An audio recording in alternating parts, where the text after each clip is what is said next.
Hello friends, welcome back to my YouTube channel. चलो friends, आ जाओ, आज एक छोटा सा सर्कल का प्रॉब्लम सॉल्व करेंगे जो तुम लोगों के सामने है। चलो प्रॉब्लम का सॉल्यूशन स्टार्ट करते हैं। तो एक बहुत ही एक इजी प्रॉब्लम है। तो सबसे पहले एक छोटा सा सर्कल ड्रॉ कर लेंगे।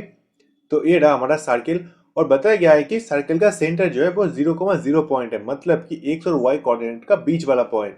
तो मान लो अगर ये एक्स कोऑर्डिनेट है और अगर ये मान लो ये वाई कोऑर्डिनेट है, दोनों एक्स और वाई कोऑर्डिनेट जहाँ पे कट कर रहा है ना, वो है 0,0 पॉइंट। इसका मतलब कि सर्कल का सेंटर वहां पे है। और अगर मान लेता हूँ मैं, ये होता है रेडियस, मानना नहीं जाता, ये एक्चुअल में रेडियस है।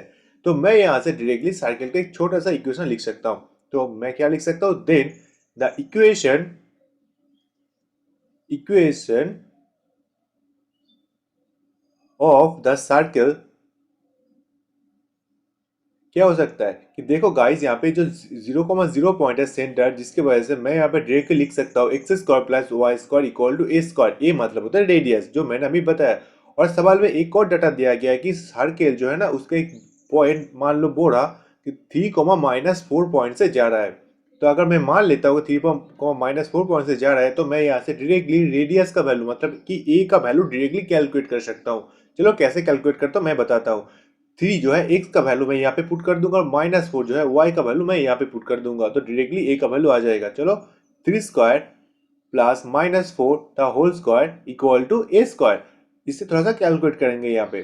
तो यहाँ पे आ जाएगा 9 plus 16 equal to A square. तो ए स्क्वायर इक्वल टू मैं एक और टर्म लिख सकता हूँ 25। तो यहाँ पे ए का वैल्यू डायरेक्टली निकल के आ जाएगा ए इक्वल टू 5। सो ये रहा हमारे पास रेडियस का वैल्यू। तो हमने यहाँ से रेडियस का वैल्यू कैलकुलेट कर लिया, बस डायरेक्टली इक्वेशन के अंदर पुट कर देंगे तो हमारे पास सर्कल का इक्वेशन आ जाएगा। तो मैं यहाँ पे डायरेक्टली लिख सकता हूँ सर्कल का equation. So equation of the circle x square plus Y square equal to 5 square.